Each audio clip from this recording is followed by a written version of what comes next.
ဆ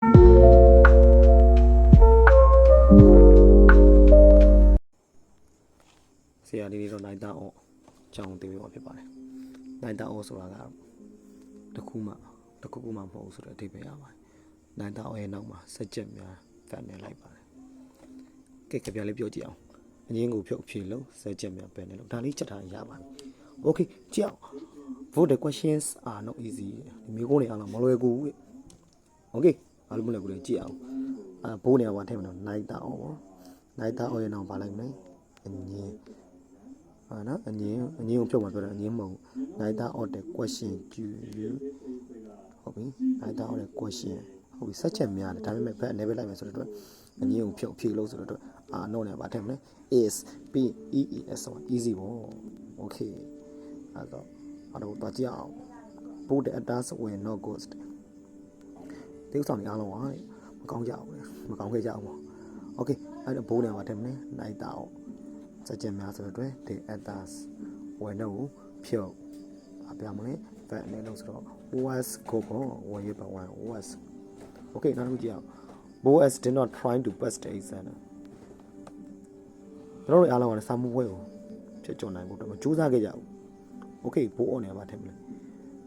နိုင်တာအောင် as အများOkay ဒီကကျတော့ did not try ဆိုတဲ့အတွက်ဒါတော့အငင်းပိုင်ဖြုတ်မယ် but 2လို့ပေါ့တရားကြီး try နောက်ကဒီတိုင်းပြန်ရေး try to pass the exam the two kids didn't go to school on that day မိန်းကလေး2ယောက်လုံးကဒီနေ့ချောင်းမလာကြဘူးဟုတ်ပြီအဲ့ဒါနိုင်တာအောင်ဖြေတော့ဘယ်လိုဖြစ်မလဲနိုင်တာရဲ့နောက်မှာစက်ချက်များဆိုတဲ့အတွက်စက်ချက်အားပါလေ the two kids ပေါ့ the two kids ဟုတ်ပြီ distance go ဆိုတဲ့အတွက် distance အငင်းကိုဖြုတ်ဖြေးလို့ဆိုတဲ့ G ကိုဘာပြောင်းလဲ3 by 1 WENT 1ပြီးတော့ဒီတိုင်းပြန်ရော1 2 school on that day Okay ဒါရောနောက်တစ်ခုကြည့်အောင် For children does not want to come along with me ခေရီအားလုံးဟာတဲ့ကျွန်တော်နဲ့တူကြောင်းမလာကြဘူးဟုတ်ပြီဟိုเนี่ยဗာတယ်မလဲ